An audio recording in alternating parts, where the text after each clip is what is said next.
10-9-8-7-1. Another Sunday, another great Sunday. Community Connections Conversations. Got my very own, my superhero, my one of my favorites from my master social worker class. We got Coach Obasi in the studio today.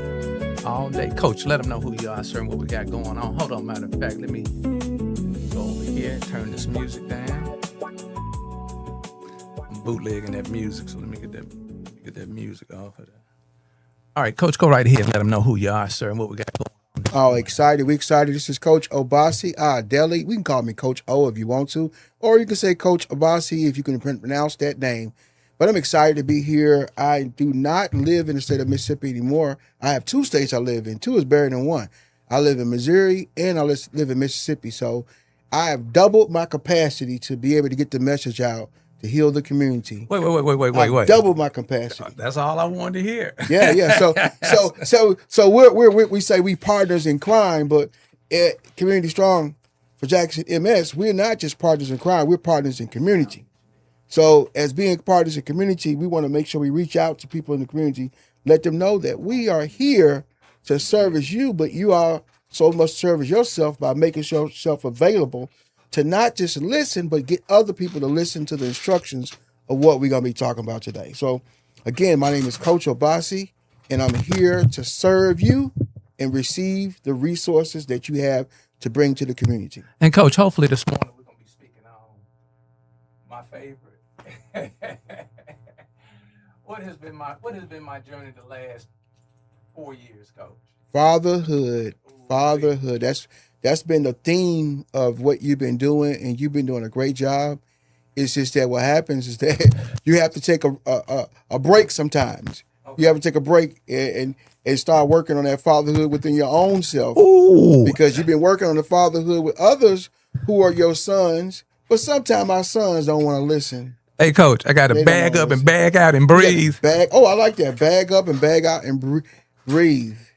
I did a meditation this morning, a breathing meditation. Uh-huh. So, yeah. So you have to do that, because if you don't, you'll get burned out. So we're going to be speaking on this morning. Mm-hmm. Hopefully our superhero will make it. He's coming from a distance this morning. Okay. So we're going to be speaking on tough love. Tough love. And I am merely a reflection of other parents that are experiencing what we are experiencing as a whole. Nothing personal. We don't want to, Coach, do we want to personalize this journey where we're dealing with our young adults? When I'm talking about young adults, I'm talking about, 18 to 30? 18 to 35. 18 to 35. Why are you grouping it as 18 to 35? Well, because that's an era of young people understanding the different ways of how they're able to express themselves through the tools that they've been given to understand how to express themselves. Mm-hmm. Our society has failed to get them prepared to be adults. Wait. When I say our society, mm-hmm. am I not giving away ownership of my role in it? No. Okay, go right ahead. Give me some sight. Give me some sight on that. Our society is a conglomerate of people that have different systems. You have systems on the macro level, the meso level, and the macro level, meso level, and the meso level. So those are the levels of power. And so the government is one. Then you have your local, which is the meso. You have the church. You have the community, schools, and things of that nature. So all these institutions have kind of dumbed down the existence of what children need to do in order for them to be productive citizens in society. And so it's very difficult for fathers to parent a child who has different messages that the systems give them. Different messages. For instance, if you're talking about going to a college, all right, these children don't even know how to fill the FAFSAs out, the forms. Wait. They don't know how to fill out the form. Nope, they don't, and they don't teach them in high school to get them ready for that. One of the things that I did, an initiative that we put in place, is that when we said Impact Sports Academy basketball program that we had with young men, I implemented that with a lot of men that was at Provine in high school.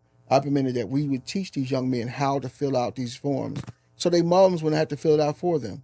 How would we actually go in to do an interview for a college to see if you're going to be able to get a scholarship? You know what I'm saying? So those young men had to have other young men or other elders to help them understand what it's going to take them to be successful in life. So we don't have sustainable, consistent programs like that. So when it comes to fatherhood, there's a lack, and that lack causes us not to see the bigger picture. Man, look how big this dude is. Oh, this dude's big. Look how big this dude is. Yes. You're gonna be right there, coach. On the corner. Damn. Yeah. So that's what. Hey, he looks small on TV. He looks small on TV. I thought he looked small and big at the same time. Man, hold on. Keep talking, coach. Because you compare to who you actually standing up beside. Oh yeah. I see it now. You look like a little guy. Like a little dude. Yeah, you like a little guy. You like a little guard. Yeah, you like a little guard. You like a little guard. Yeah. All right. Do you know who this dude is? Oh yes, I'm very familiar. 2001. I remember this dude. The backboard freak. I remember this young man when we was over at Provine. Coach Riley, myself, and others was coaching. Okay. And I know that what I saw back then, we mature as men. We're men now, right? But at the same time, I remember him as just being a male in a man's body. Right here. See it right there. So we go through those levels of maturity. We always have to keep our core values of who we are. Right. And that's important for us to understand that process of fatherhood. So I remember that he just seemed like a very humble country boy. That's what I saw when I saw him on television. Coach, let him know what part of the country you from. Mendenhall, Mississippi. Mendenhall, Mississippi. How far is that from Jackson? About 49. I was asking him. Oh, I'll answer. Coach, how far is that from here? It's about 31 miles. 31 miles. Okay, Yes, sir. Coach Obasi, how far is that from Jackson? It's about 31 miles. Oh, so Well, I used to live in McGee, so I was. Oh, you did? Yeah, so Okay. I made that. Everywhere. Yeah, I used to work with a program in Mendenhall Ministries, and that's why I would wonder for as basketball. A lot of the boys in the area would come, and we would do basketball with them as well. Let me tell you something. When you told me you was from New York, I said, man, bullshit. But after I hung around him, Yeah, he got that New York flavor about himself. But anyway, hey, we just want to thank Coach, brother. I call him Big Rahim. You call him Big Rahim? Big Rahim. I've been misspelling the name for about. Rahim, did I meet you back in 2020? No. Did I meet you in 2020? 2020. Yes, sir. I know it was September. I had September 20 by your name. Man, I think we met in 2000. Have I been knowing you 6 years? Way longer, 6 years. Okay. Way longer, 6 years. Okay, well, maybe that was just the date that I met you. Yeah.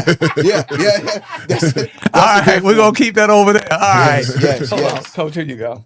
All right. But anyway, it's a pleasure to have you here, sir. I know you had a big event yesterday. We're about to connect. Give us a little insight on what you had going on yesterday. Was it in Mendenhall? It was in Mendenhall, Mississippi. We had our first conference for I Am My Brother's Keeper. It was under my organization called SCORE, Striving Children of Rural Environments, that I started back in 2002 from the guidance of my father-in-law, who was big into the nonprofit world. And he told me that with my status as far as in Mississippi, that I need to establish my own entity outside of just my name. Yes. So it was established back in 2002. Okay. How important is it when our elders or someone ahead of us, a bridge builder, is giving us information for us to, first of all, slow down long enough to listen? It was instrumental for me. My father-in-law kind of served that position as a father for me. My father was a homeless man here in Jackson. Okay. So I never had that up close fatherly direction. And with me marrying his daughter at the time, it was new for me. Hell, you became his son, didn't you? Yeah. I liken it to when Moses met Jethro. Give us a little insight on that. Well, Moses, when he got married to I forgot his wife's name, but he had his father-in-law name was Jethro. He saw that Moses had a lot of people that was following him. Right. So Jethro told him, "You need to get organized in what you need to do." So when my father-in-law, who is the mayor of Duck Hill now. Okay. Hold on. Just make sure you get here, because hell, it take a lot to get off the bench to come in and be a mayor. But go right ahead. Definitely. He saw something in me at an early age, and he just kind of gave me that tidbit. He just kind of dropped it in there for me, and I decided to do it. And 25 years later, the organization was still intact, so we picked that work right back up. Okay. Good. And Coach, when we get over in this, we want to go back to that component of listening. Yes. Because Coach has a lot of experience, just like you do, with different levels of children. Right. And their ability to listen. We ain't even talking about hearing and taking action and asking questions. We just talking about the art of listening. So what we're going to do now is, Brother Rahim, introduce yourself, and then we're going to connect. Let them know who you are. I call him Big Rahim. I didn't realize we got to get a bigger doorway. The brother made that doorway look small, but go right ahead. Well, first, before I introduce myself, I must apologize for my tardiness. We don't do excuses and reasons over here. I know you don't do them either, but keep moving. Okay. I just want to extend that to you, because brothers, I like the way he checked me. You heard what he said? I like the way he acknowledged that. I'm still okay. Well, go right ahead, Brother Rahim. Yes. Thank you, sir. Thank you, sir. I respect your time. I respect your position, and I had to make sure. I want to bring it with clarity that was not indicative of how I feel about you. Ooh, that vocabulary. Keep going. Keep going. You Keep like going. it? I like that. Keep going. That's that schooling he had. That's that schooling. Oh, Yes, sir. Then that schooling came from my grandmother. Yes. Who kept me on the There's porch. another elder on deck. Definitely. I was raised by my elders. Okay. Yes, I'm a firm yes. believer in it takes a community to raise a child. Yes. Like I told you all, my father was a homeless man, so it took a lot of my community to raise me. I want to pivot on that. A lot of times we lean in the word village, which was good back in the day. But sometimes we ostracize the next generation, the next one's coming through with the verbiage. Right. So why did you choose the word? Out of all the words you could have chose, you didn't choose village. You chose community. Why is that, Big Rahim? You don't mind if I call you Big Rahim, do you? Oh man, I've always loved how you say that. Big Rahim in the building. Okay. You know, for me, community goes with my organization, Striving Children of Rural Environments, and the children is also community. You know, I recognize through education and just enlightenment that community is all we have. And if you think about my father, like I told you, he's a community organizer. So that's the reason why I even brought that organization to life. Okay. So I'm a firm believer that community is all we have now. Okay. We don't call our communities villages anymore. No, we don't. No. You know, I think village is more of a pass word that means the same thing. Right. But we have to keep up with the times. Yes, sir. If we don't keep up with the time, we become a slave to religion. Ooh. And we'll be entrapped in those times. Coach, why is it so vital for us to evolve in our levels of communication That's so with the next important. ones up? That's so important, because when you said about religion, it's about relationship. Now, in a community, if you don't have relationships and you can't speak the language of the people in the community, you won't be heard. And that's what brings us back to listening, right?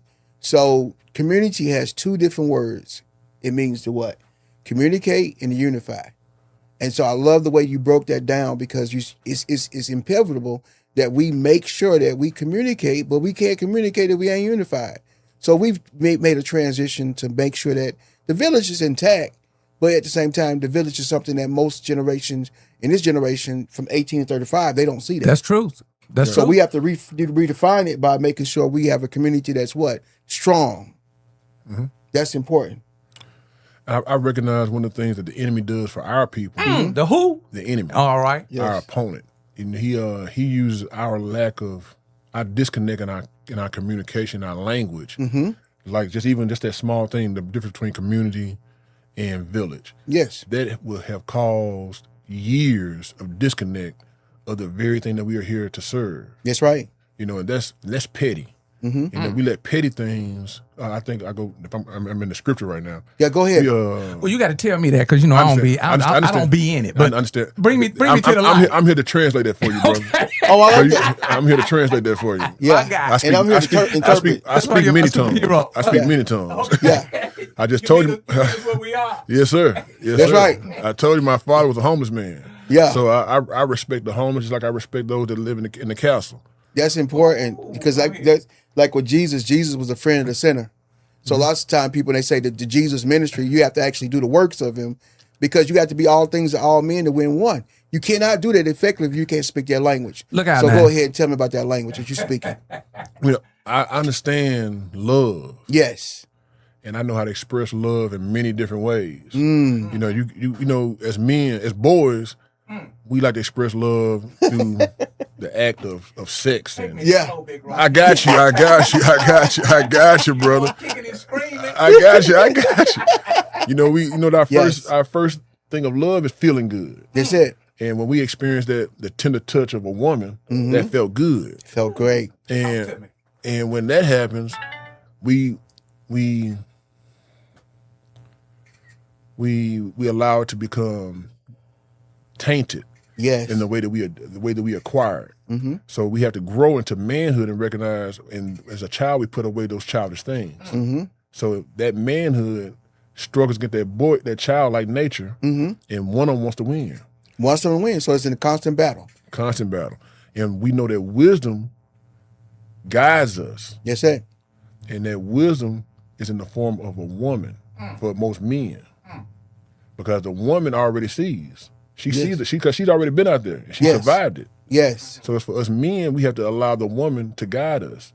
And most black men in this community that we live in have been taught and abused by women because they were abused by the world. We're not gonna personalize it, but you are dropping some jewels. Yes. Okay, you dropping jewels. Okay, so we have been abused by women. Oh yeah, Okay. and those same women that abused us were abused by the same world that birthed us. That's it. So we have to be, as men, we have to recognize that same woman that abused us does love us. Yes. So now we have to forgive those women. Oh man. And that's when we go through the action of forgive. Yes. That's a process. What does that look like, Brother Rahim? Forgiveness looks like truth. yes. We have to tell the truth. I'm hurt. And sometimes telling another man or any person that you're hurt requires vulnerability. And that vulnerable state is hard for most men to get back to because that vulnerable state is the exact state that we got hurt in the first place. As a boy. And now we have to learn the truth is we have to turn Yes. from that.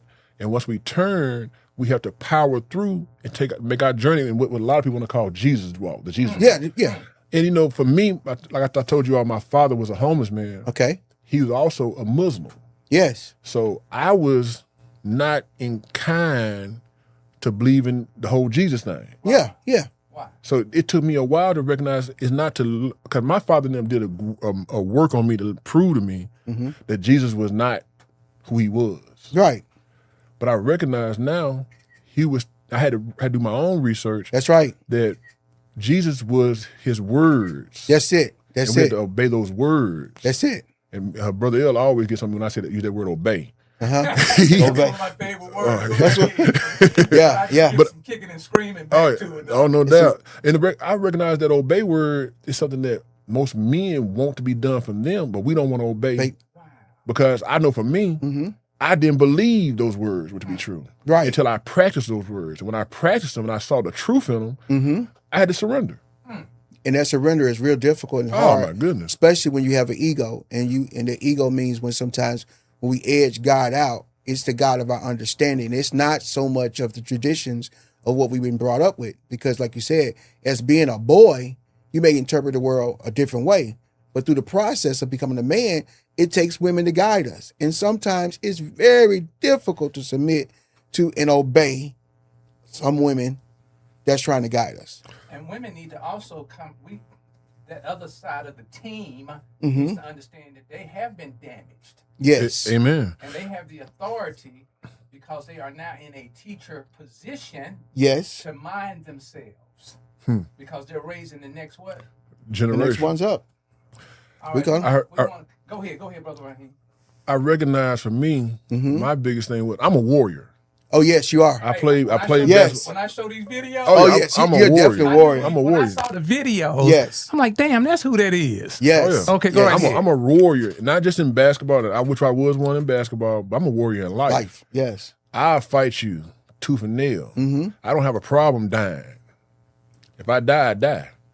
If I continue, I continue now in Jesus because I know I fought that Man, brother battle. deep. That battle is done. Now I'm gonna go forward in the teachings of Jesus, and I'm gonna apply those things going forward. I know nothing before me can take me. You don't. What is it? I think the word says, "Don't be afraid of what can kill the body, but be afraid of what kills the soul, the mind. Yep.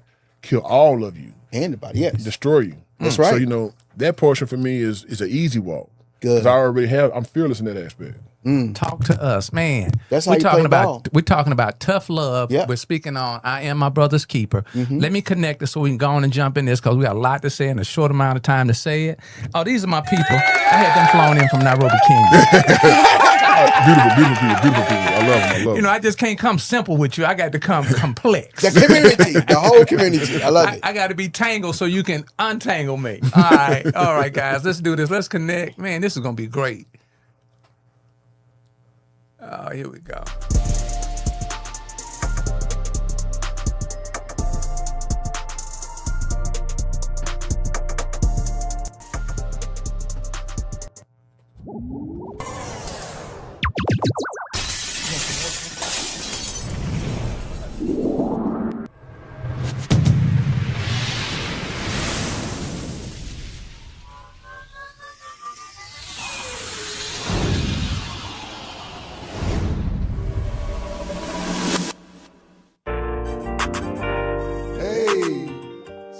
Unity, love, and peace.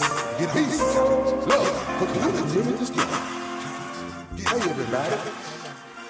Hey, welcome to say. Listen. Hey, we got something to say. Hey. Unity is strong. Hey, we got something to say. Hey, we got something to say. Hey, better get off the couch. Reach one, teach one, community strong. Welcome to the show. We about to drop some knowledge. Did they already say hey? Okay. Hey. Community Connections Conversations. Community Strong for Jackson, MS-Nairobi, Kenya. We got our superhero in here, Big Rahim Lockhart. I ain't know his last name till a few days ago. Yeah, I just know Big Rahim. We got it by the spirit with the power of the tongue. I'm on the inside looking outside looking in. Keep it cordial, don't export it. Call them family, call them friends. You pursue it, you can do it. Show love, count your blessings. Life is hard, but it's prep. And it comes with some lessons. Mental power for an hour. Want some knowledge, come to college. People different topics, not that they all got. Hey, we got something to say. Listen, hey, we got something to say. Listen, hey, we got get off. Reach one, teach one, community strong. Hey, we got something to say. Hey, we got something to say. Hey, better get off the couch.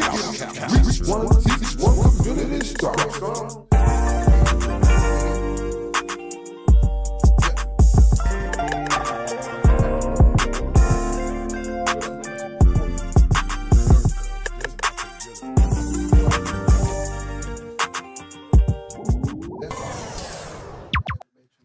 Okay, we're going to set this next set of videos up. And Big Rahim, I had no idea this who you were. Because I was with those other young men that was with you down at Ole Miss 2001.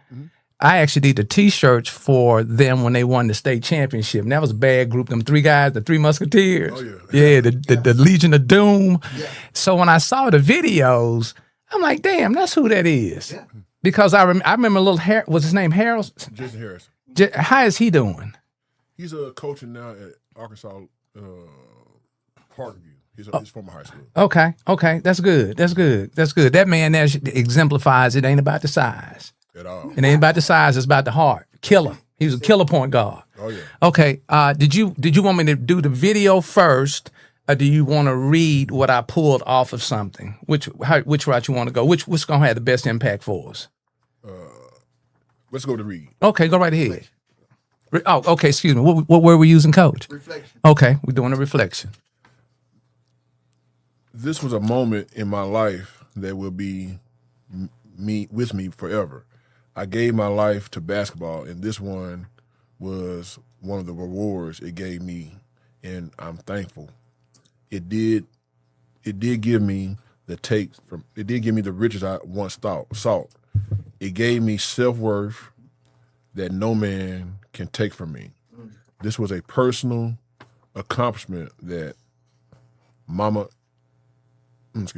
this was a personal accomplishment that mama that meant a lot to me. Once I accomplished it, I was off to fulfill my purpose.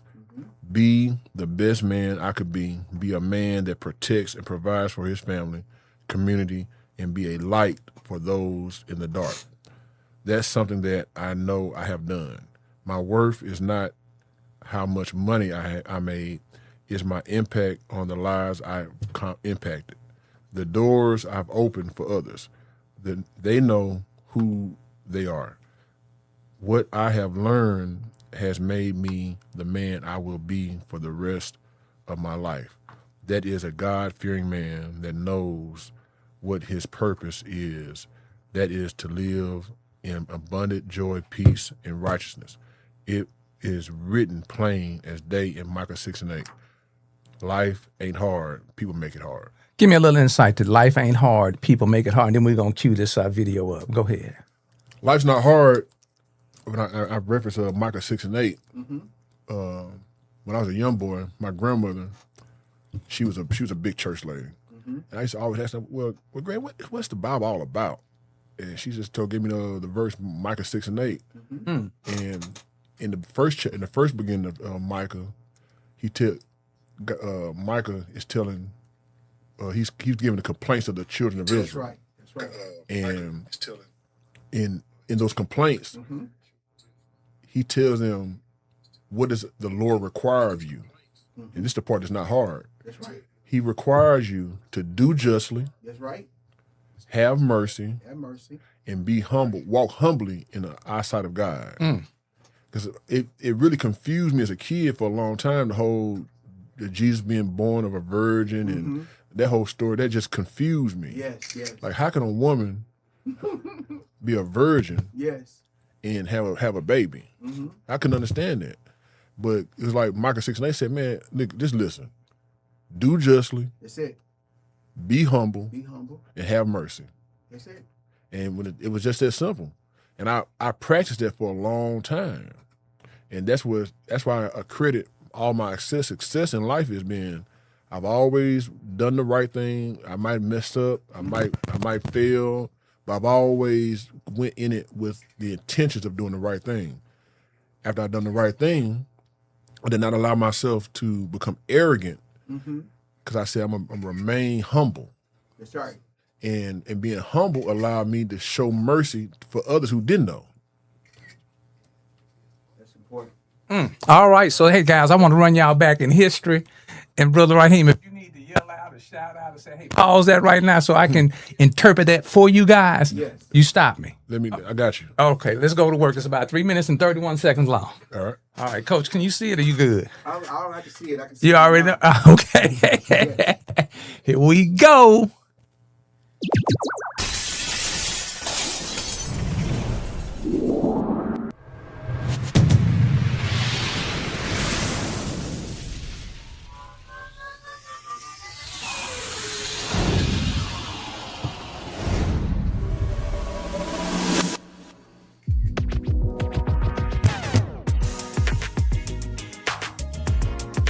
Don't own the rights to the music, so don't beat me up on this one. Let me make it where I am.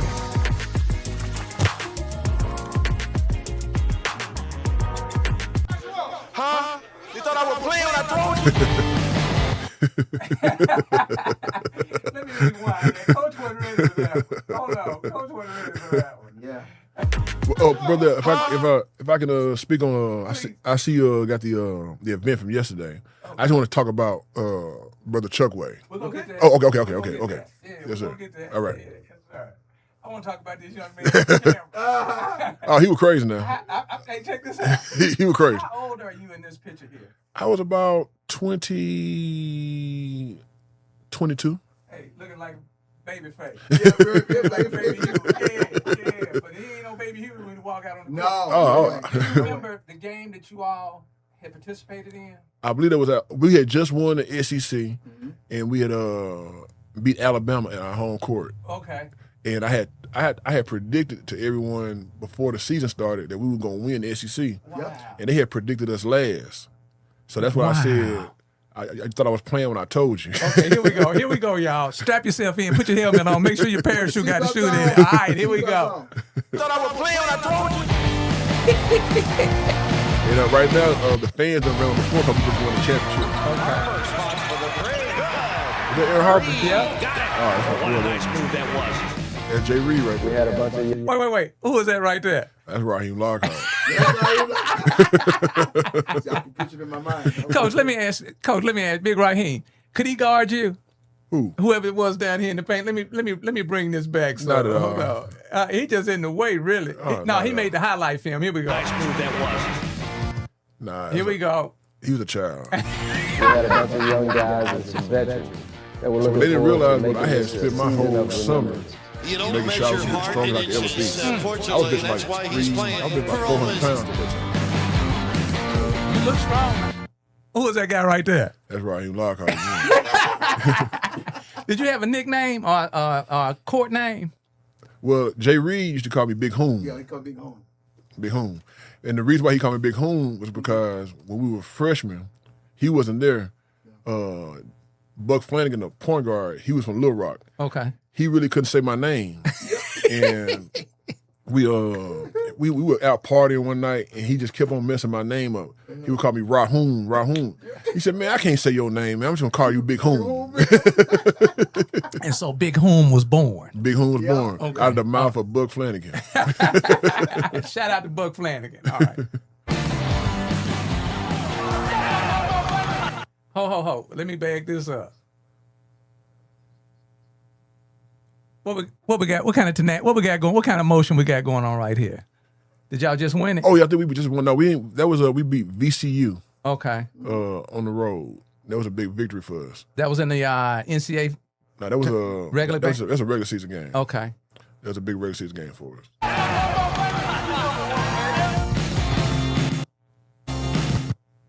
Who is that right there? That's him again.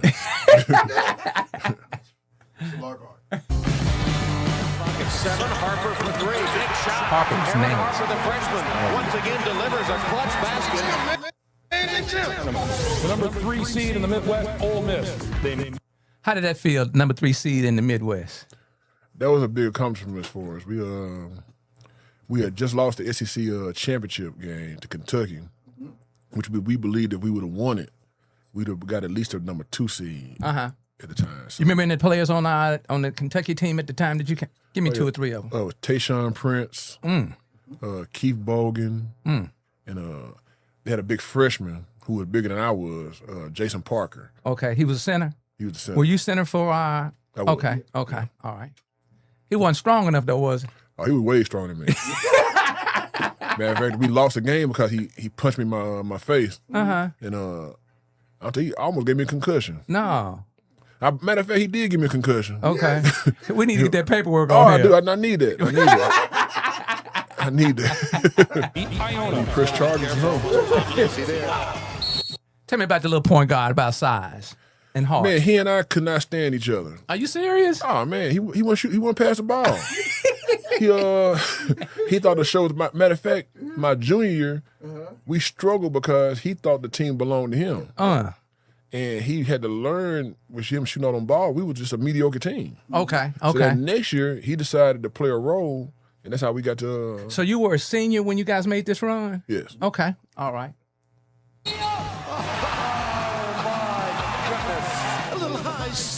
How come the little dude want to take on the biggest dude on the team? I guess it's the Napoleon complex. They don't take it. Fields. Once we finally made peace with one another, we made everything right. To Rahim Lockhart, this is pure muscle all the way up for the Who was that? Big Home? That's him. That's him again. bucket, and the Rebels have a 1-point lead. Lockhart, yes. What a game he's having. Tough shot. And we played against Notre Dame. Okay. We played against Troy Murphy. Okay. Troy Murphy was a first round pick, and that was the game that our team. I think the team was a little nervous and scared that we were gonna lose, so they all decided they're gonna give me the ball that game. Oh, okay. There was no egos involved at all. They wanted you to have the peanut. They the rock. they wanted to win. Okay. Not a good shot. Harrison. I noticed that you were always to the inside on the rebounds. Why was it so important for you to be to the inside of when it came? You're always in good position for the rebound. I give credit for that to my mother. She taught me I always establish inside position, and I was strong enough that once I got inside, I can move you back out. But if you out on the outside, it's hard to get inside. Yeah. But if you stay in the inside, you can move your way back outside. Okay. Was mom an athlete too as well? Yes, she was. Okay. She was a track and basketball. Okay. So she made sure that baby boy, are you the oldest in your household or the baby? I'm the oldest. She wanted to make sure that her elder knew how to get to the inside. Oh yeah. Okay.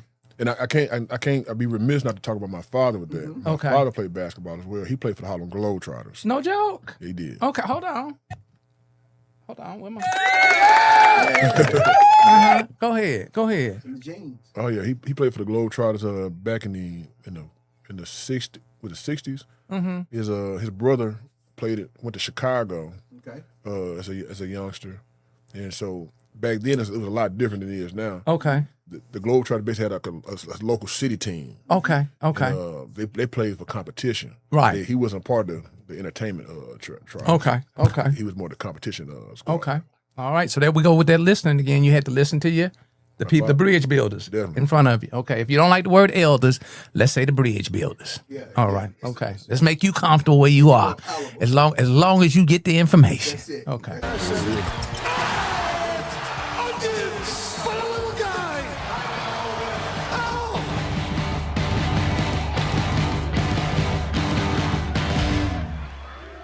Huh? You thought I would play on that? You like that, don't you? I done watched it about 12 times. Yeah. They definitely stand out. Okay, what we got going on right here with the green team? Oh man, that was the pinnacle of my career. Okay. I got I thought my professional career was done because I didn't get drafted in the NBA. Okay. And that really crushed me. And that was the first year they did the G League. Yes. Okay. It wasn't in the G League then, it was the developmental league. Wow. So And what role does that league now play for? it's the G League now. Okay. So you guys are the We grandfathers. were the first season of it. Okay. And they had contacted me around This is gonna October. be fun. No, they contacted me in Underway. September and told me that the league was going Should to have stopped the happen. clock right there. Block with a nice And they brought pass. us, Rejection from Swanee, behind. Chenoweth had that. Jordan. Now off and running. The combine. And I did well at the combine. And they drafted me number 3 in the first round. Okay. I was the 3rd pick in the first round Wow. to the Greenville Groove. Okay. So I got my professional experience through the G League. So you guys open up the doors for everybody that's coming through now. Yes, sir. Okay. Man, hold on. What kind of feeling does that give you now in your post-career of basketball? That's a flower in my hat. Okay. Yes. That I can say that I did that. Okay. You know, it's amazing, especially now.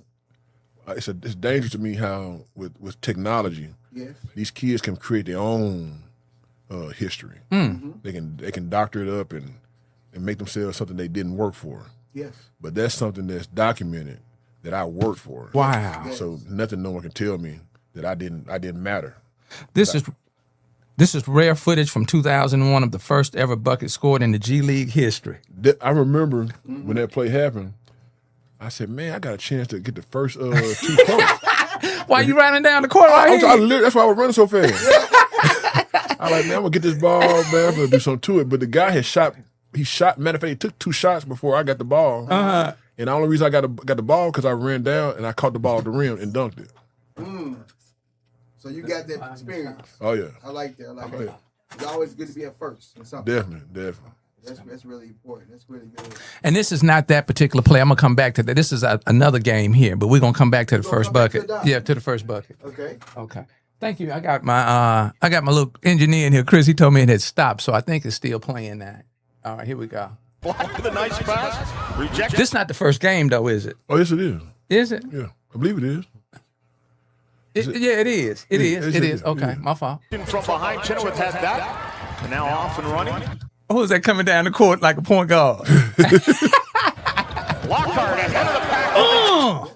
You didn't get the first bucket. You got the first dunk with a bucket. Definitely. Okay, let me go back. The man who scored it was 6'8" forward Rahim Lockhart, a 6'8" forward who was a number 3 overall pick in 2001 G League, then called the NBDL. Drafted by the Greenville Groove. Is that Greenville, South Carolina? Yes, sir. Okay.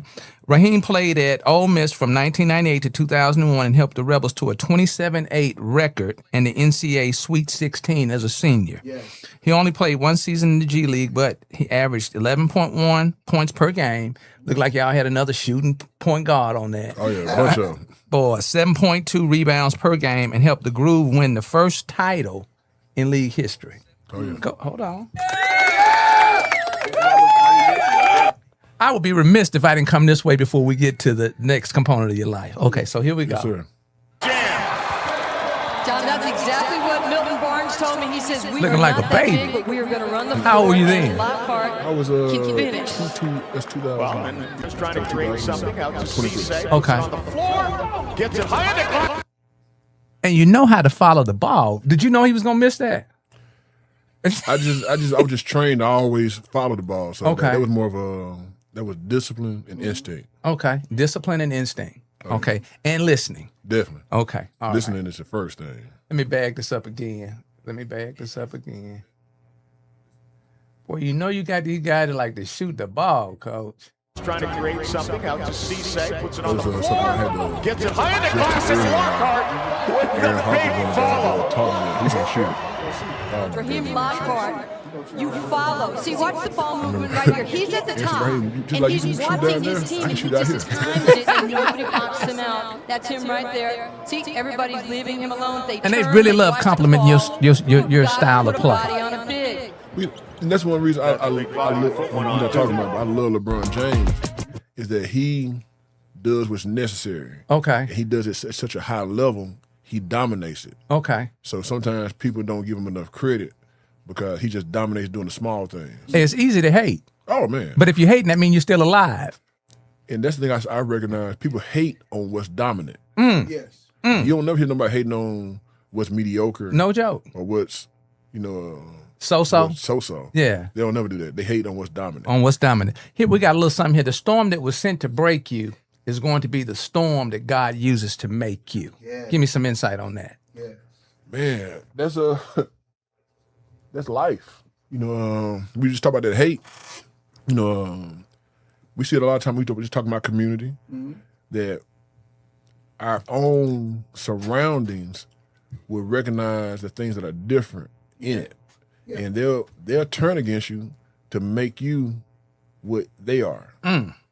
And we have to make sure that we fight through that and be true to who we are That's right. and who made us.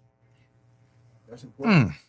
Coach, why is it so easy for people to hate as opposed to get on board with the work? Because all of this is based on your work ethics. It's fear. Okay. It's fear. Sometimes what happens is that when your person sees that light shining in you, they see the dimness in themselves. So that fear within themselves, it makes them not want to acknowledge that you have something that's different. We call it the slight edge effect. So when you have that slight edge effect, sometimes people want to see you shine. So it's very important for us to understand our role, responsibilities, and how we are able to be a contributing factor to the team.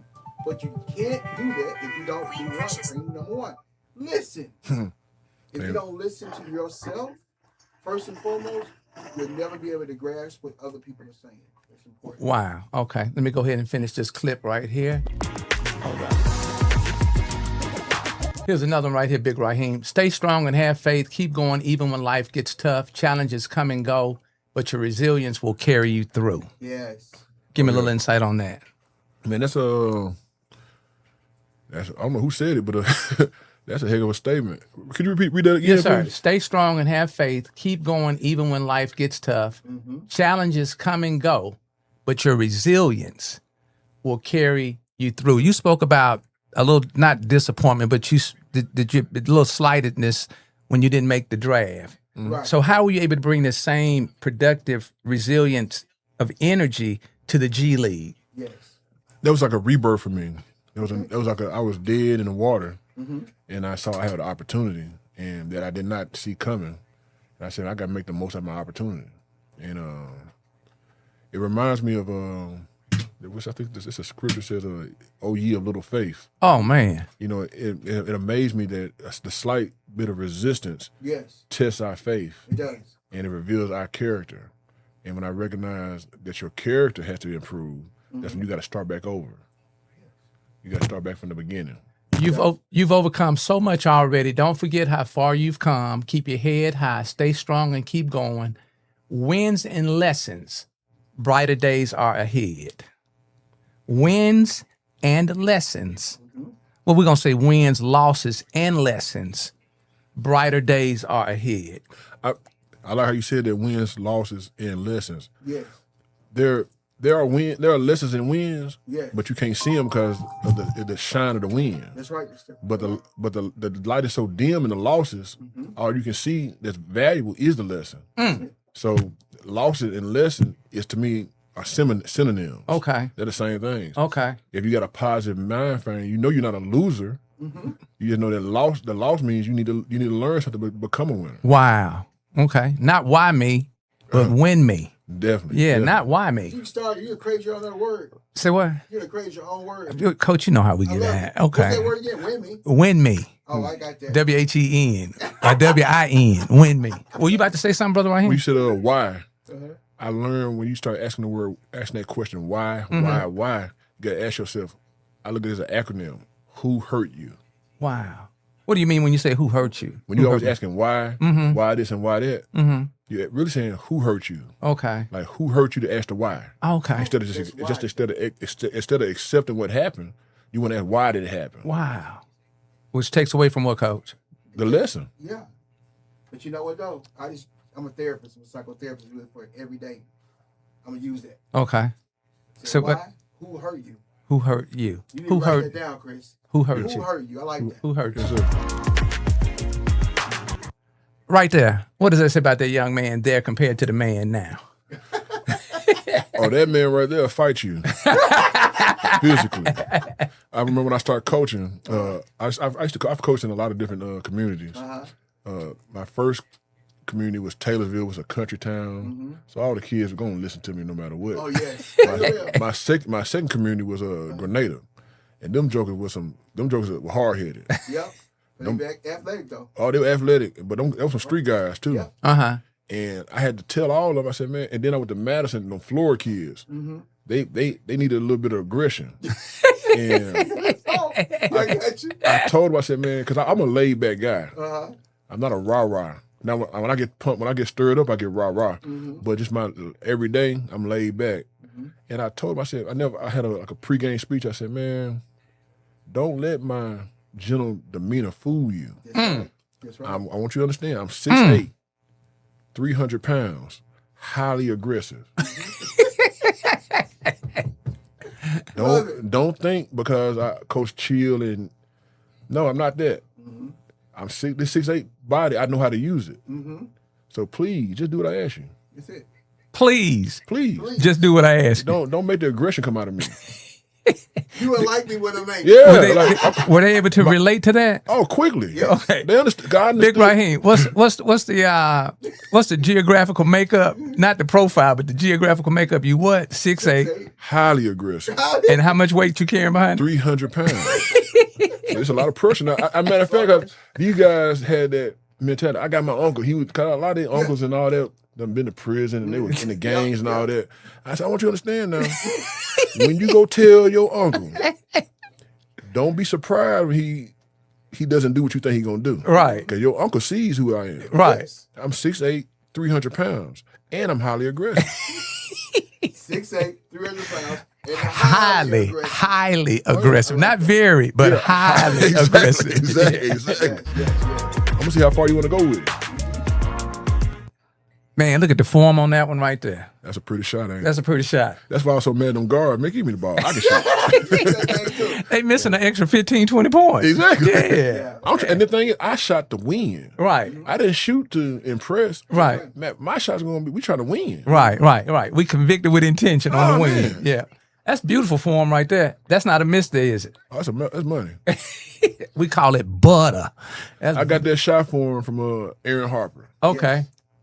Aaron Harper was the greatest shooter I've ever seen in my life.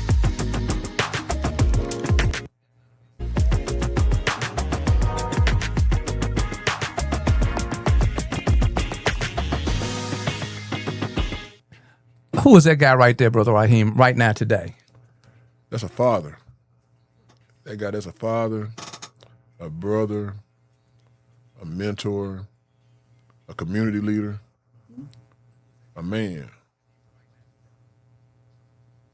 Are you impressed? Are you happy with what's coming, the formula for this gentleman, how he's baking up his pages, how he's inking his story ahead, coming ahead? I am. I'm impressed the fact that he's still humble, yet he's still fearless. Okay, he's still aggressive. Oh, I'm still aggressive. Highly aggressive. That's what's carried me through. Okay, my aggression, because I understand that life is going to throw its battles at you. Life is going to do all the things to try to take you out. Right. But I'm not giving up. Wow. Okay. I think that's it on that. And then...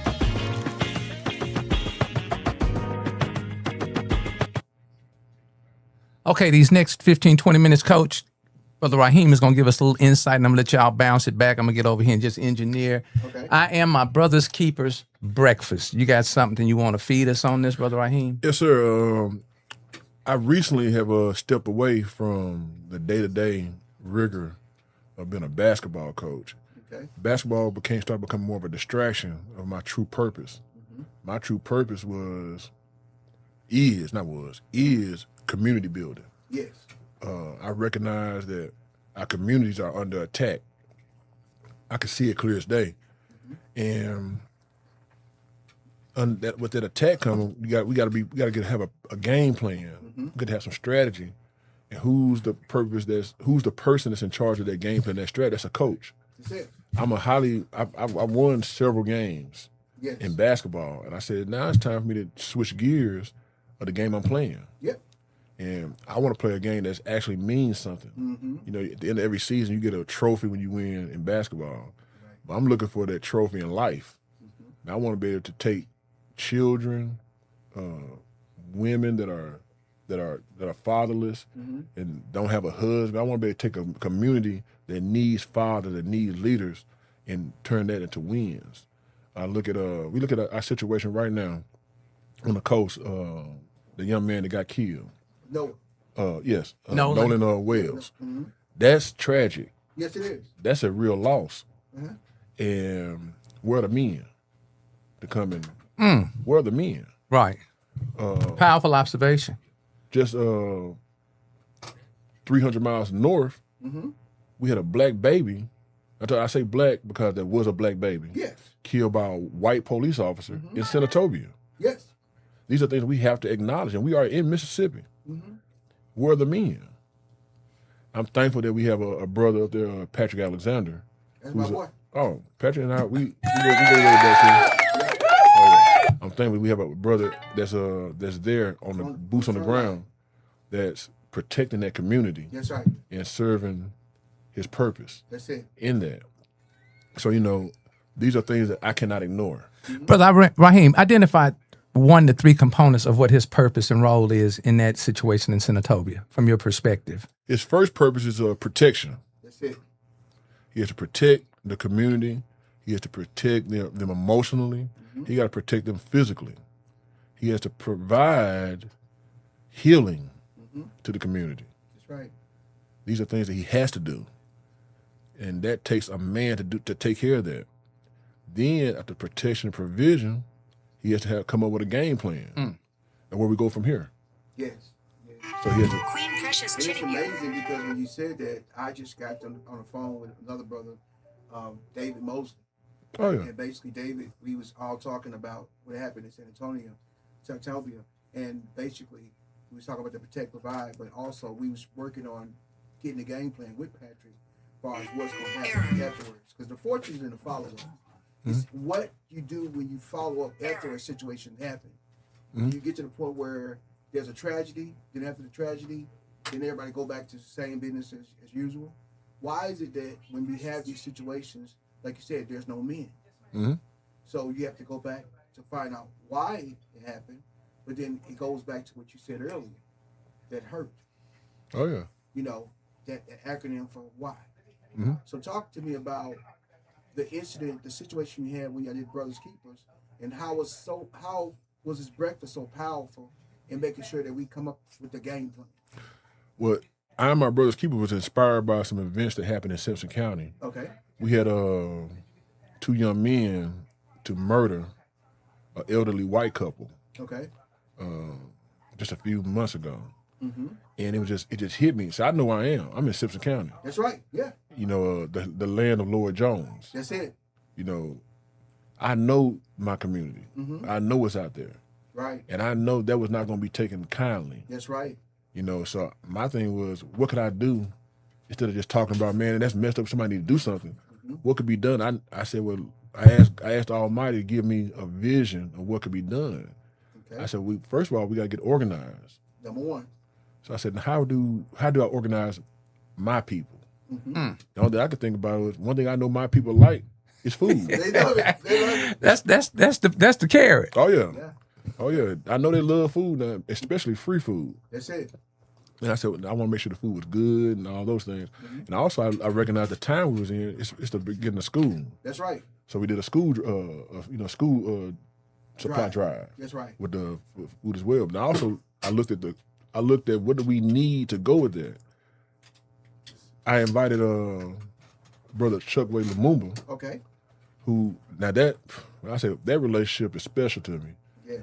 My father and his father were friends. That's right. And as I told you, my father was a homeless man. And so I Chuck Way, well, you know, Antar. Yeah. And I are not closely connected personally.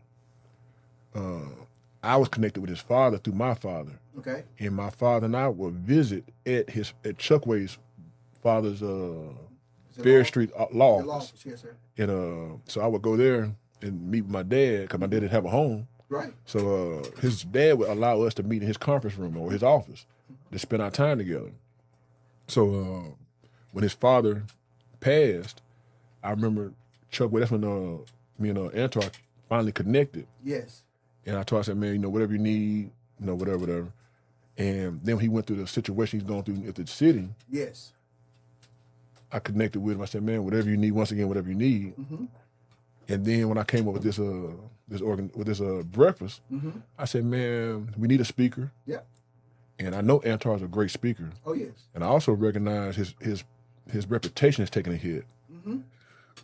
And I felt like he needed a platform to express himself and show who he really is. That's right. As a man.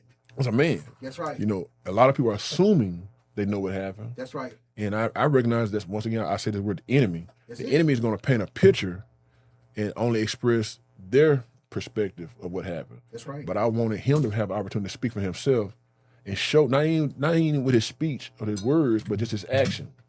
And to be a part of something that's pure, a part of something that's good that I know that his father was all about, and I know that he's all about. So it went well yesterday, and we're in the plans of doing it again. And we're going to take it around the state. You know, so right now I know we got concrete commitments of doing it in my Jeffro. We're going to do it in Duck Hill, Mississippi. Duck Hill. We're going to do it there. We're still in the planning stage of when we're going to do it. Gotcha. Duck Hill has a big blues festival in October, but they also have a Bowl Creek festival in September. Yes, sir. And then so we got a lot of plans in action, but we haven't nailed them down. But we're going to do it. We're going to continue to make this a year-round event, and we want to travel the state with it because our children need us. We are still in the aftermath of mass convictions, incarceration. A lot of our fathers are in prison, leaving homeless, not homeless, but leaving fatherless homes. Yes. These young men need to know that there's a group that has their best interests. So we're in the process of just developing what that looks like.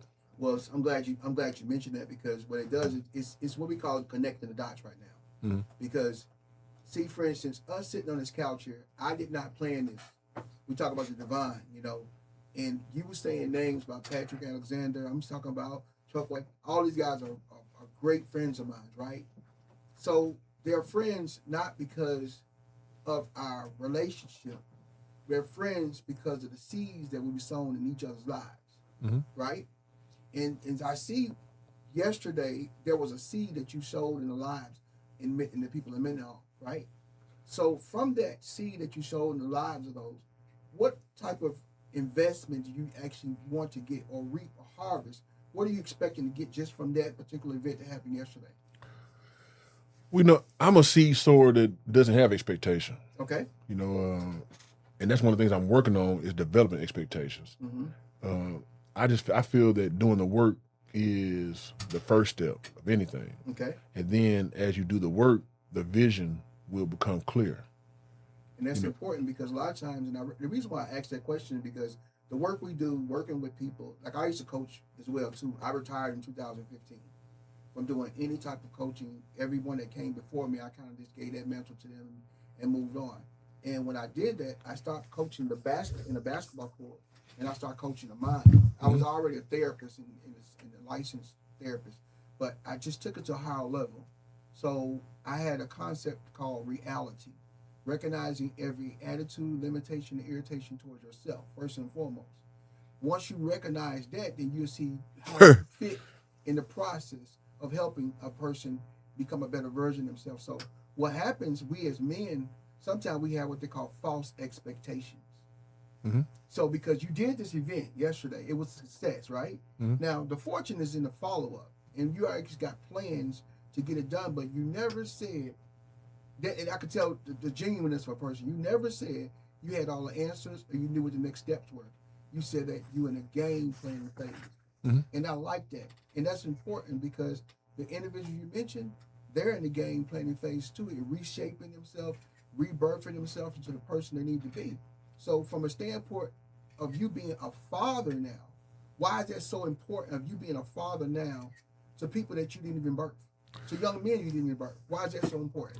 That's my call, you know, be a father to the fatherless. And it's amazing. As a young boy, I've always rejected control. Okay. You're not gonna control me. I was born free. And any sense of I feel that you're trying to control me, I'm gonna reject that. I'm gonna fight against that. Go back to that picture. Yeah. That picture coming back then. When I see you trying to control Rahim, he gonna fight it. Yeah. But I recognize now that there is a higher being, a higher intelligence, or whatever you want to call it, that is seeking to control me. That's it. And I had to surrender to that. And once you surrender to that, you move from control to manage. Because here's the deal. Our emotions, what we do, all of us hate uncertainty. We hate it, right? So as men, when we don't know exactly how that bill's going to be paid, how our wives will respond, or our significant other will respond to us when we say something, sometimes we hesitate because we don't want to rock the boat, right? But then we get to the point where we move from trying to control situations, and we say, you know what? Let's just manage this relationship. Let's just manage our money. Let's just manage how we doing certain things. So at that stage right now, when you're moving from just being a basketball coach and managing your life and the ones around you, how do you transition from that? From just becoming to the point where you want to control, now you want to manage it. How does it happen? Man, I know this is divine, because this is something that was given to me. I had to learn how to pause. And pause for Rahim means be patient, accept the circumstances or whatever's going on. After I be patient, and I accept it, I seek to understand what's going on. At first, I got to accept it, Okay. because it's a shock. Right. Whatever it is, a shock. Now I gotta seek to understand it, and when I understand it, the first thing when you start understanding, you're gonna think about, from Rahim, it's gonna always be the worst situation. What's the worst of it? So I had to silence the evil. Silence the evil. Silence the evil thoughts, how bad it is. So then once I silence the evil, I'm able to then focus on life and life more abundant in the situations. Give us that acronym again for pause. I love it. Patience, acceptance, understanding, silence, evil. Love it. So when you pause and reflect back on your new role, it gives you an opportunity to not just you have all the answers, but you can listen to other people and get some insight on how this game plan going to be. Gets us back to what we said before. Listen. You gotta listen. We have to listen. Brother, Big Rahim, I'm calling you brother. Let me get back to right. Big Rahim. Yesterday, I noticed you all had 4 key components, and I know it was many more than just these. You had encouragement, awareness, appreciation, accountability. Give me a little insight to encouragement. The insight to encourage. Yes, sir. Yes, sir. Man, I go with my favorite word and your favorite word, obey. Obey. And I recognize for me to obey, it had to be something greater than me. Yes. If you and I can hear it in your tone, I can hear it in your words. If what you're saying is not greater than who I am, I know that's not for me to obey. That's right. If you said the same thing I already know, thank you. But okay. But when it's something that impels me, that I know is greater than me, that I see the purpose of it, then I follow. And even with that, I keep myself humble. Yes. So I can even see it. You know, because I was a victim to my own success for a long time. You know, brother Howard always saying, call me Brother L. Brother, okay. So I ain't know we gonna. I'm like, who the hell is Brother Howard? Yeah, go ahead. You know, Brother L, he messes with me about some things, but you know, I recognize it's just time. It's just a shift in my life. Yes. And I'm excited about it. And I had to recognize that in this shift that I've been prepared from my past experiences. Now I got to be humble and listen for the word to follow. Cause before I was anxious because I just wanted to survive. That's what it is. I've exited out of surviving. I've already survived. That's right. Now I'm entering into thriving. Thriving mode. Boy, I tell you, this is great because it gives us an understanding of the process of how you get to the point to thrive. Go ahead, John. Next word is awareness. Awareness. You know, it goes back to I had to accept. In order to accept, awareness is another part of that pause. Okay. I'm aware of what I'm accepting. And then I'm the one that has to say, is this good or bad? If it's good, keep going. If it's bad, pause, stop. Yeah. Turn from that. I'm not a part of nothing that's not good. So when I make the decision if it's good or bad, then I make a decision, do I go left, right, or do I turn all the way around and retreat? Is it okay to retreat sometimes? Of course. Yeah. Okay. Love it. Shoot, basketball players do it all the time. They got to move, the retreat, the retreat dribble. That's it. Now when you retreat, you measuring up. What's your next move? So you can't get stuck in what you think you're supposed to be stuck on. That's self-righteous. Okay. And I know the Almighty abhors self-righteousness. Okay. All right, let me get this third word on here. Hold on just a second. Third word. Here He's we pausing. go. He's pausing. All right, I'm pausing. Yes, sir. I'm backing up, backing out, and breathing. Okay, the next word is appreciation. Appreciation. You know, a lot of us, I know for Rahim especially, I can be critical. And then I say, that's not productive. Now, it could be self-criticism could be good for yourself, but as a general thumb, criticism doesn't produce much. Criticism kills a lot. It does. So I have to recognize to appreciate what's good. So let's focus on the good. Yes. Let's not focus on the bad. The bad, a lot of bad. Sometimes you got a lot of bad to die off, and the way you let it die off is cut off the energy towards it. Wow. Wow. Brother, you deep. Yeah. You wouldn't be here if you weren't deep. Insightful. You want to be Brother L if you weren't deep. You wouldn't take my phone calls if you weren't deep. At all. Here's my favorite component here. And I guess it could be two ways at the same time. Accountability, action. That's the fourth component is accountability, but we're going to tap it with a little action. Definitely. I like it's amazing you said the word action. My father-in-law has a community organization called Action. I feel like us as a people have become stagnant. Yeah. And we call it, that's why I abhorred patience for so long. Just be patient, right? No, y'all stalling. Big difference between patience and Yeah, stalling. you stalling. Yeah. Okay. So I'm all about action. You should be doing something. That's right. And even with pausing, you don't stop when you pause. No, you don't. I remember we had VCRs back in the day. Yes, sir. And you Yes, press sir. pause, and you go away for, let's say you mess around, go away for an hour. That's true. The whole movie be done went off because it slowed it down. Right. That's a good right. analogy. That's a great It didn't stop. Yep. It slowed it down real slow. It didn't look like it was moving, but it was moving the whole time. Yeah. In an hour, it crept all the way to the end of the movie. All right, so those are the 4 components to I Am My Brother's Keeper's Breakfast that's on the paper. I'm sure there was more that was You should have been there for an extension of. Okay, we want to pivot for the next 10 minutes into some tough love. Yes. lay it on me. Parenting, parenting in 2026 for those of us who have for those who feel like that they've put the time in and the communication, the results, the expectation. I ain't gonna use the word expectation because I can't expect any more than what I've already lived through. Talked about false expectations. False expectations. But let's get a few components from you because you've dealt not only with your own family, but children outside the family, and give us a little insight on some maybe 5 to 10 key components of us as adults and parents surviving where we are right now. We got to come together. Yep. And when I mean come together, Brother L and I do it all the time. Yeah, yeah. And that's what I recognize what he and I are doing when we come together. It's iron and sharpen iron. Wow. He can say some tough things to me that somebody else, I'm like, wait, who you talking to? Yeah, yeah. But he can say it in a way I'm like, I know I know he's telling the truth. That's right. He does it to me all the time. And I know he got love for me. So if it hurt, I need to evaluate the hurt. And the reflection is reciprocated. Because When I call you, sometimes you say some stuff. I'm like, you said you still there. Yeah, I'm just allowing myself to ingest it. I haven't digested it yet. Yeah, but I'm ingest. Matter of fact, you've got something that you said to me in our last conversation, probably about the last 30 or 45 days. You need to stop looking over there. No doubt. What does that mean to me when you tell me I need to stop looking over there? I like that.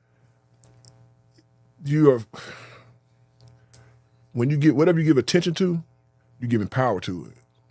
So at some point you recognize you don't want no power to it. Stop looking over there. Whatever you Let it be. And we talking about me and my child.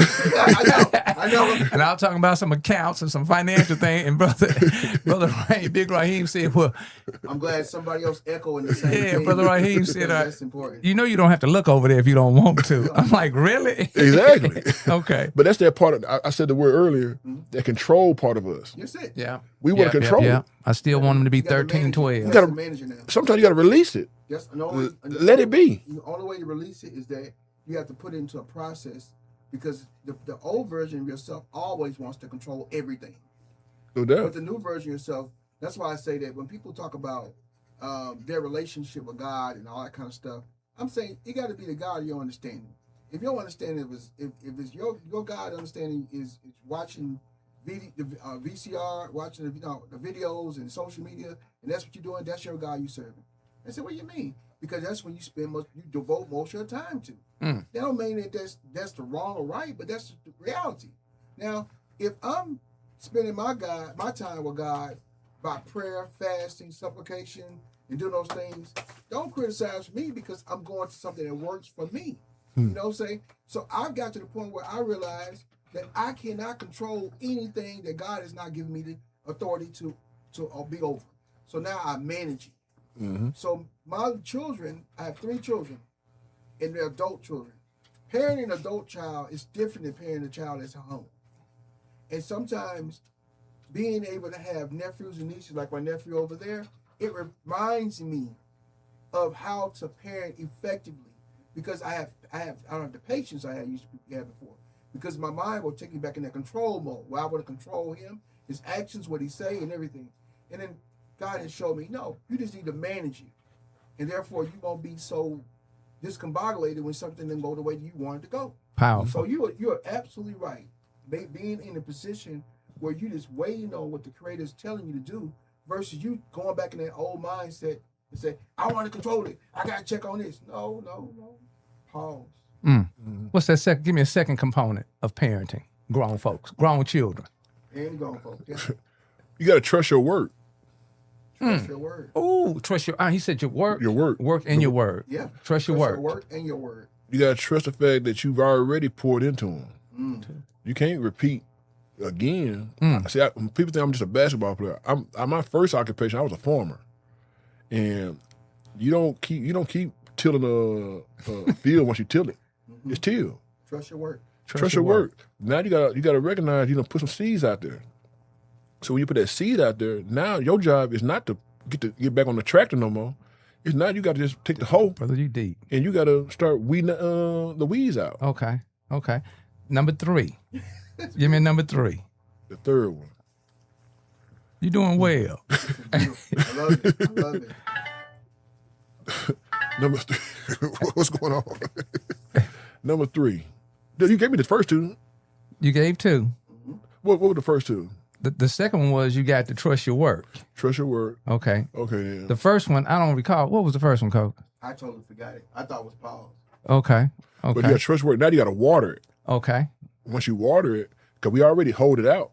You got all the things you see that are dangerous. HOE, not WHOE. Okay, go ahead. I'm being. But it's actually the same. Funny.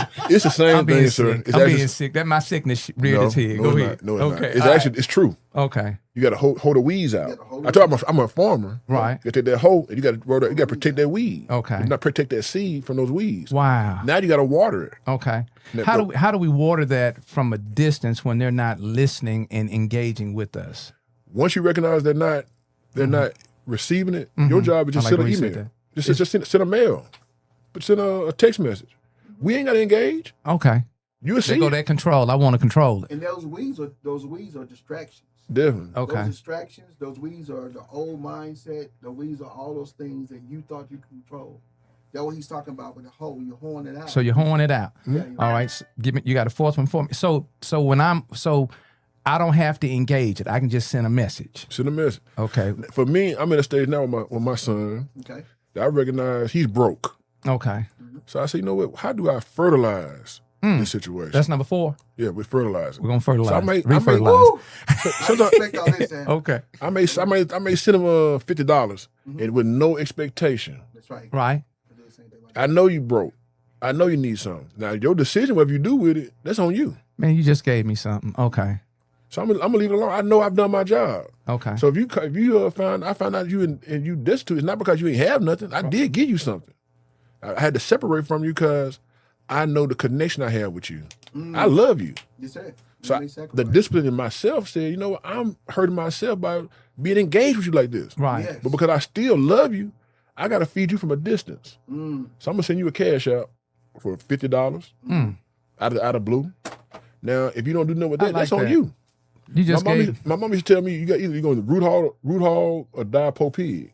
You got to make a decision. Break that down. I never heard that. root hog. Either you're going to be a root hog or die po pig. Okay. A root hog is going to root into its truth. Okay. And it's going to get fat. It's going to eat. Wow. Okay. But a po pig, if you decide to be a po pig, that's your decision. Wow. I have to accept. That go back to acceptance. I got to accept you decided to do that. Now, I know everybody ain't going to make it. It hurts the fact that when you get to that place, man, my son ain't going to make it. My job now, I got to go back to work myself. When I know he's going to come back and he's going to want something, I got to prepare and have enough to have for him. Because I see where you're headed. That's that prodigal son, man. I tell you, man. Oh, yeah. Yeah, you when you come back and you get the ring, doc. He can't get the ring. My other son got that one. that ring has been passed. It's funny you said that because I was thinking, I had read the other day about the whole my brother's keeper. Yes. I was going back through some biblical brothers, Yes. Esau and Jacob. That's right. Think about how powerful Esau was. Jacob and his mother stole Esau's birthright. Yep. They can sort it first. They did it intentionally Yes. Yes. to conspire to steal that man's birthright. That's right. Esau being the oldest, he left. He was angry, Man. and Jacob ran. Yes. And when Jacob returned, he thought Esau gonna kill him. Yes, he did. Esau saw. He knew that he didn't care nothing about that. Esau went and embraced his brother and brought him back into the fold. I had to tell I got a set of sons. I got 4 children. Okay. I heard you said 2. You had 3. I have 4, 2 boys and 2 girls. Mm-hmm. And I told my oldest son, who's very contrite. Mm-hmm.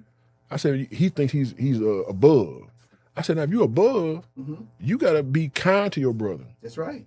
Because Esau was kind to Jacob. Yes, he was. So you got to reciprocate that. So whether you think you're right or wrong, you got to be the big brother, and you got to be the one prepared for your little brother. That's important. You know what just happened? He just interpreted a biblical story, but your interpretation was to help heal, especially when you talk about brothers, but also men in general. Because that's one of the biggest dimensions that's causing in our community where we fighting and killing each other. Because we don't know how to break those things down. A lot of times when people tell me that the Bible, the Word of God, they say, well, Coach, why do you always use those as references? I said, well, Jesus was all things to all men because he taught in parables. Amen. And we have to go back and see that story can be applicable to your situation right now, today. Powerful. I got the 5th one for you. Lay it on. Okay. How does a parent heal through the process of right now? Humble. Be humble. Okay. A lot of parents think I'm the boss now. You do what I say. I'm the dictator. You got to humble yourself as a child. Jesus said, be ye like the little children.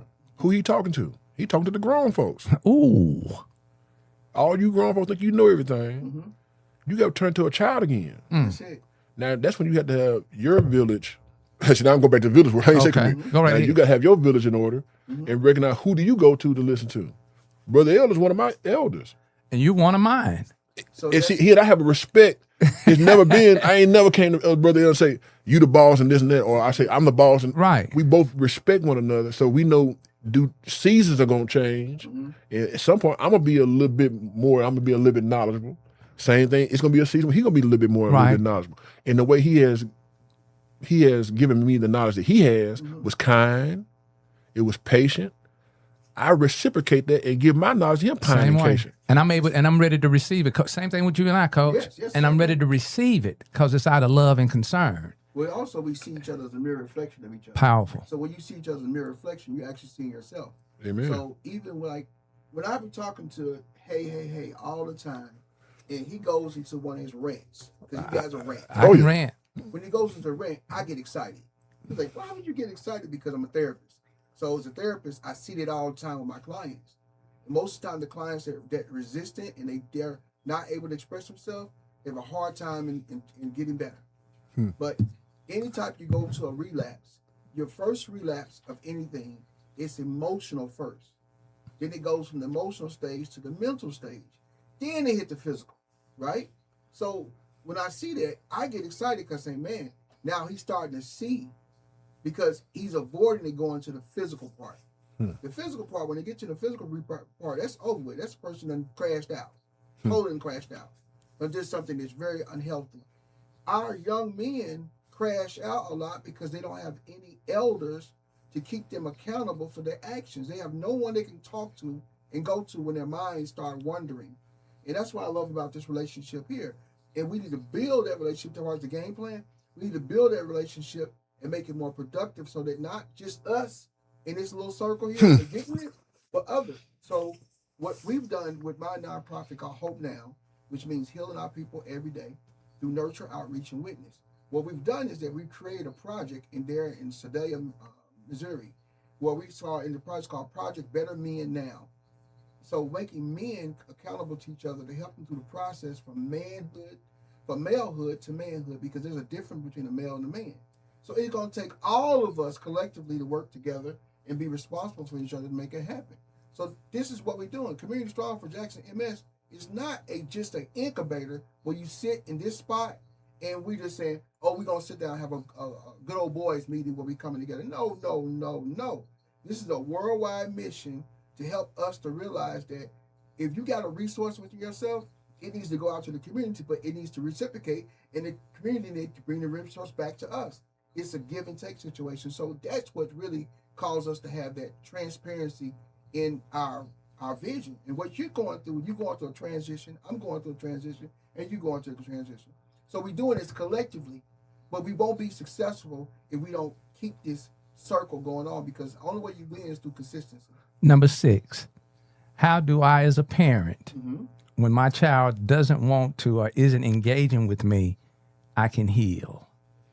You said it earlier, but I just want to reiterate that Coach said, you know, young men don't have a place to talk.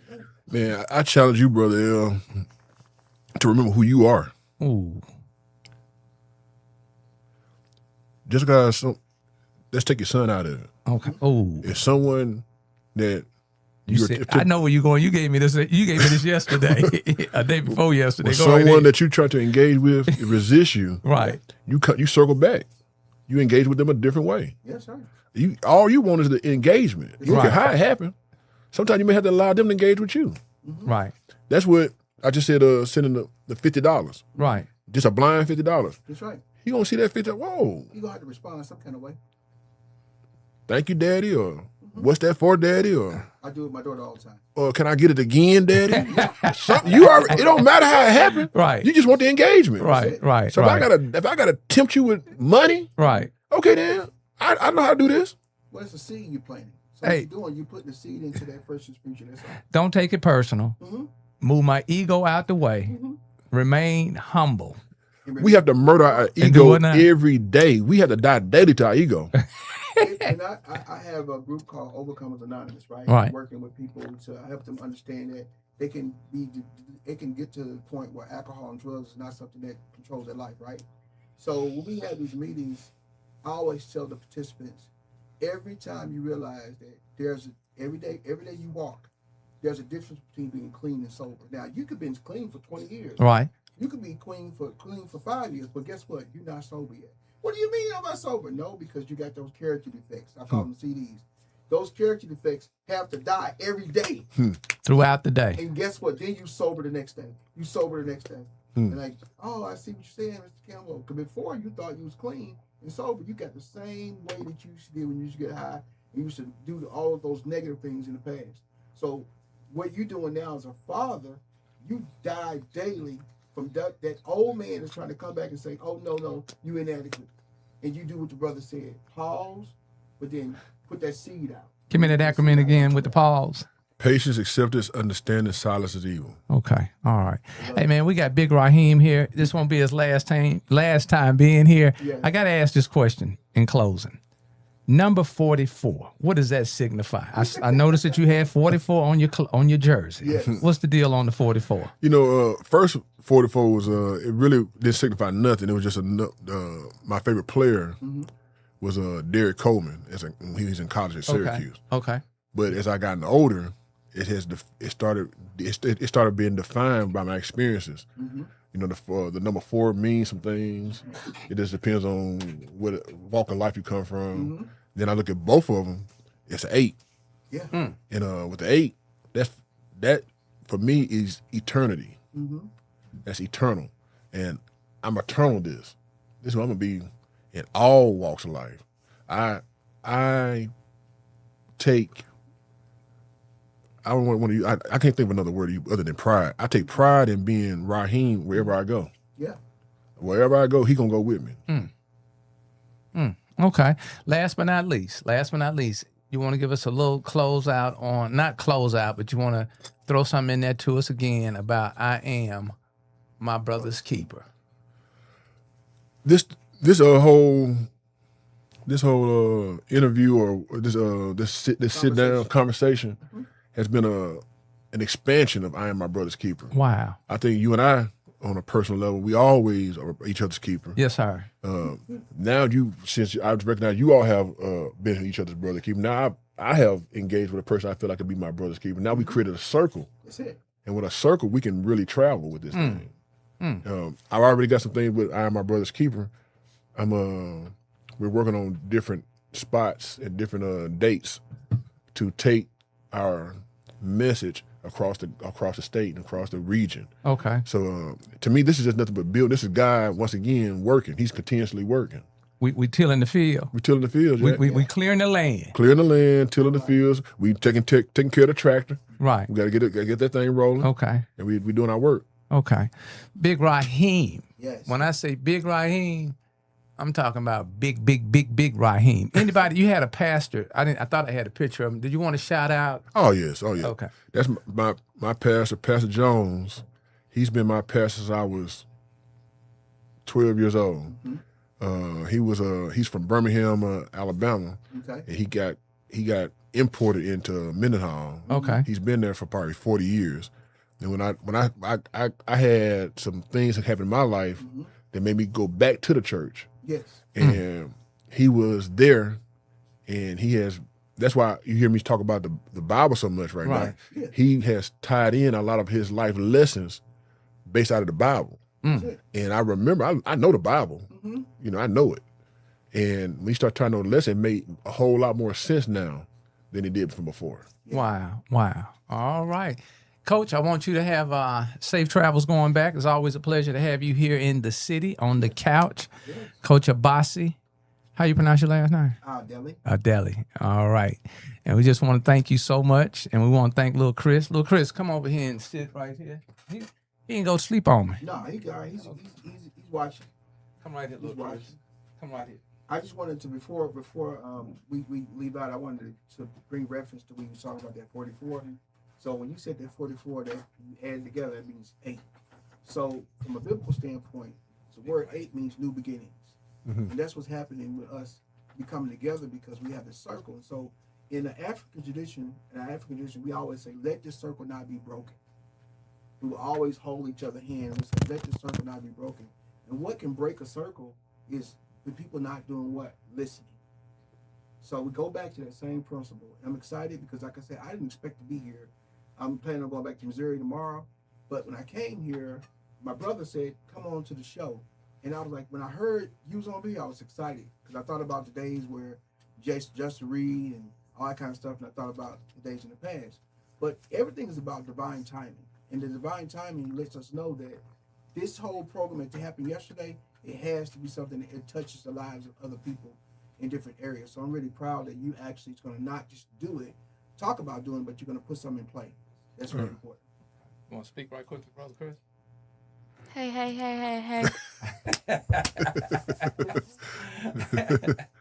Let them know who you are. My name is Little Chris from Jackson MS. And you want people to do what? Get off the couch. And do what? And do some work. Amen. I like it. I love it.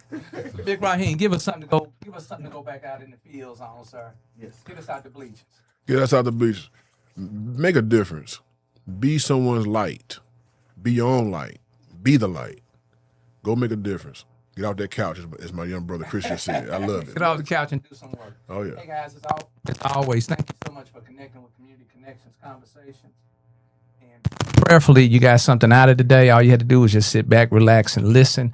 But you didn't get as much out of it as if you go back and rewatch it. Pass it on to someone else. We all are a work in progress. Amen. It is a process. Age doesn't have anything to do with the wisdom. So please find you somebody that's lifting. They say if you're the biggest dog in the kennel, you're in the wrong kennel. Amen. You need to kennel up. I like that. You need to kennel up.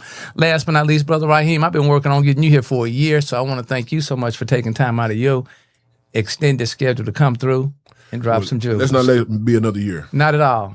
We look forward to having you back, sir. Yes, sir. You guys got anything coming up in the next 2, 3 months, 4 months? We working on some dates. I got personally, my daughter plays for Tougaloo. Okay. So I'm excited about no doubt. And I'm excited to see be a part of the HBCU experience. Yes. You know, I went to Ole Miss, and so I've never got a chance to formally be involved in that capacity. So I'm excited about that. Okay. Hey, guys, know that you're a superhero wherever you are. You're valuable. You're very capable. There's a battle going on. There's a war going on. And we have the tools to fight. Once again, thank you so much for connecting with Community Strong for Jackson MS-Nairobi, Kenya, Community Connections Conversations, where we don't do interviews. We don't do podcasts because we're not going to talk all over the superhero. We are here to be instructed and to learn. Amen. And we're working on that skill called listen. Don't be so quick to want to reply. Just listen. Just listen. All right. You guys have a happy Sunday. And ahead.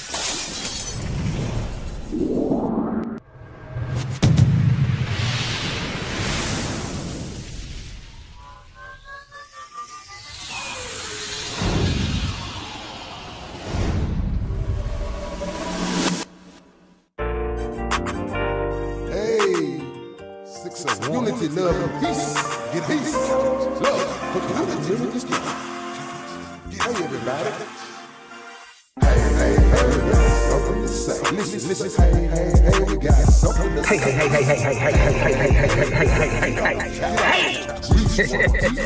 Unity strong. Hey, we got something to say. Hey, we got something to say.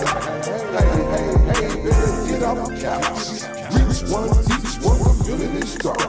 Welcome to the show. We about to drop some knowledge on the Mr. Howard Sanders with the brother Coach Obasi. Superheroes, conversation about the real. They try to keep it clean, but let you express how you feel. Good spirit, good, right? No hatred or no hate. We all in the same, they gon' change a better name. The prophet of the truth, initials POT. No price that don't acknowledge, you can get it for the free. Reach one, teach one, the old and the young. We got it by the spirit with the power of the tongue. I'm on the inside looking out, they on the outside looking in. Keep it cordial, don't export it. Call them family, call them friends. You pursue it, you can do it, show love, count your blessings. Life is hard, but it's prep, and it comes with some lessons. Mental power for an hour, when some knowledge come to God. People give it power, not that daily God got. Hey, we got something to say. Listen, hey, we got something to say. Hey, better get off the couch. Reach one, teach one, community strong. Hey, we got something to say. Hey, we got something to say. Hey, better get off the couch. Reach one, teach one, community strong.